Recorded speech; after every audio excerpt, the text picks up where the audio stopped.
देखिए, मैंने भी आज सुबह देखा, इसमें एक बड़ा भावात्मक मामला उठ गया है। आरक्षण शासन ने जारी की ये सूची और शासन में सब योग्य अधिकारी बैठे हैं। उसी आदेश में ये भी कहा गया है कि यदि किसी भी सज्जन को, किसी व्यक्ति को, किसी को कोई आपत्ति है इस पर, तो आपत्ति के लिए वाजिब समय दिया गया है कि अपनी बात लिख करके दें और उस पर फिर एक निर्णय होएगा, फिर अंतिम सूची। क्योंकि सूची का अगर आप आदेश को पढ़ें तो वो अनंतिम कहा गया है। उसमें अनंतिम का मतलब कि जो अंतिम सूची है वो आपत्तियों के निस्तारण के बाद में जारी होगी। लेकिन बहुत ही खेदजनक, बहुत ही दुर्भाग्यपूर्ण बात है कि हमारे पार्टी के भी हैं, वरिष्ठ भी हैं, माननीय विधायक जी इस मामले को मीडिया के सामने एक तरह से इस तरह से कह दिया जैसे कि जौनसार बावर एक अलग सल्तनत है और विकास नगर एक अलग सल्तनत है। सरकार ने आरक्षण में सीट दी है जिसको जो भी कहना है, और ऐसा भी नहीं है कि आपत्ति करने के लिए किसी एक आदमी को अधिकृत किया है कि तुम ही बोल सकते हो। अब चूंकि ये बात इतनी सोशल मीडिया पर हो गई है, चक्राता, विकास नगर, सब जगह से मुझे भी लोग फ़ोन करके पूछे हैं कि ये क्या हो रहा है। मेरा इस पर बहुत ही मेरी को ऑब्जेक्शन है। ये बहुत गलत बात है कि मीडिया में आप ये कहें कि साहब हम तो कोर्ट जाएंगे, हम यहाँ जाएंगे, वहाँ जाएंगे। कहीं भी जाइए, प्लेटफॉर्म उसी में दिया है, आप अपनी बात कहिए। ये मात्र जो है ये वोटों की राजनीति करना और वोटों के लिए जौनसार बावर और विकास नगर के बीच में खाई पैदा करना। और बड़ी दुर्भाग्य की बात है कि आप वहाँ से विधायक रहे हैं, चक्राता से। आपकी पत्नी 2 बार जिला पंचायत अध्यक्ष रही हैं, विकास नगर से भी लड़ी हैं, चक्राता से भी लड़ी हैं, मेंबर की सीट में खुद जिला पंचायत अध्यक्ष रहा हूँ, मैं जनरल सीट से लड़ा हूँ। तो ये चीज़ें पैदा करना, ये अपने राजनीतिक उसके लिए ये गलत बात है। मैं इसका घोर विरोध करता हूँ। आरक्षण जारी हुआ है, हमारी पार्टी की सरकार है, हमारी सरकार ने जो निर्णय लिया, मैं समझता हूँ वो निर्णय जो है संविधान की भावना के अनुरूप लिया होगा। उसमें सारी चीज़ें संविधान में दी गई है। ये भी दिया गया कब कब क्या क्या आरक्षण दिए गए हैं। इससे पहले एससी को आरक्षण था, उससे पहले जनरल था। वो इस तरह से आरक्षण की एक प्रक्रिया है, वो बदलते रहते हैं। और हर समाज का वोटर, हर जाति धर्म का, हर जाति का वोटर जो उस क्षेत्र में रहता है, उनके लिए आरक्षण है, अगर वो आरक्षण की श्रेणी में है।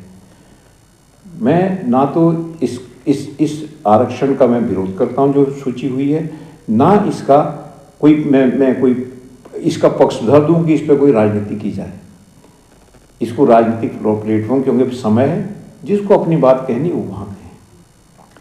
ये लोगों के बीच में ये नाटकबाजी करना मीडिया के सामने, ये क्या ज़रूरत थी। आज मुझे आप सुबह से फ़ोन कर रहे हैं तो हमने कहा कि ठीक है, आइए मैं अपनी बात कहूँगा। इसकी आवश्यकता क्या है, क्या कहना चाहते हैं? बहुत हिमायती हैं क्या? अगर आप अनारक्षित वर्ग के बहुत ही हिमायती हैं तो क्यों लड़ते हो अनारक्षित सीट पर?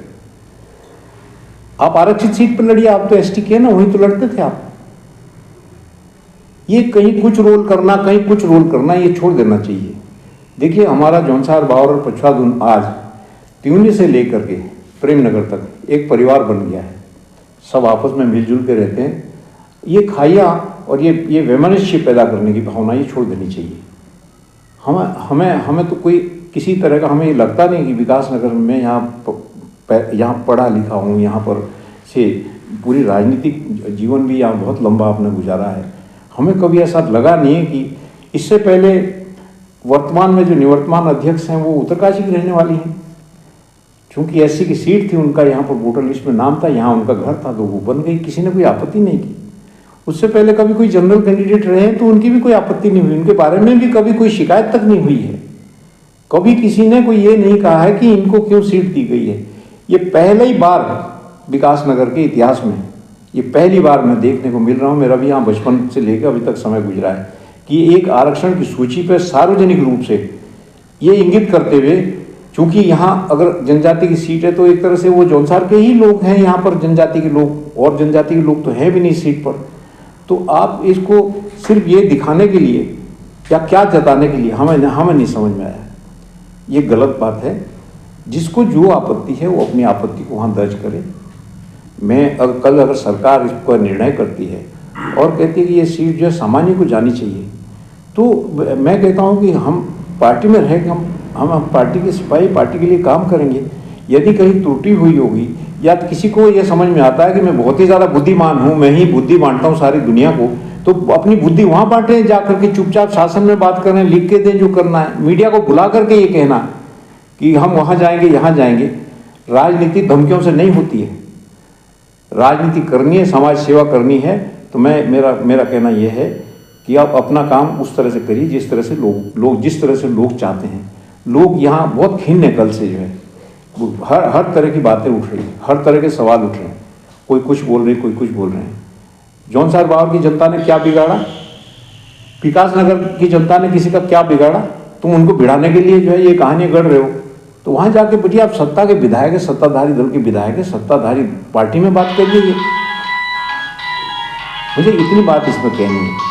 आरक्षण पे मुझे कुछ नहीं कहना, हम तो इंतजार कर रहे हैं। मैं चक्रोता विधानसभा में चुनाव लड़ रहा हूँ, मेरे यहाँ तो कोई नगर पालिका नहीं है, लेकिन अगर आरक्षण दिया गया हो तो मैं समझता हूँ कि हाँ एक अच्छी खासी साइजेबल पॉपुलेशन भी होगी जनजाति की, मुझे जो लगता है। मैंने उसको स्टडी नहीं किया है। मेरा कहना सिर्फ इतना है कि वोटों की राजनीति के लिए, और लोग इतने बेवकूफ़ भी नहीं है, किसी को बेवकूफ़ नहीं समझना चाहिए। लोग इतने बेवकूफ़ नहीं, सब जानते हैं कि ये हो क्या रहा है। ये तो आरक्षण की प्रक्रिया 1.5 महीने से चल रही है।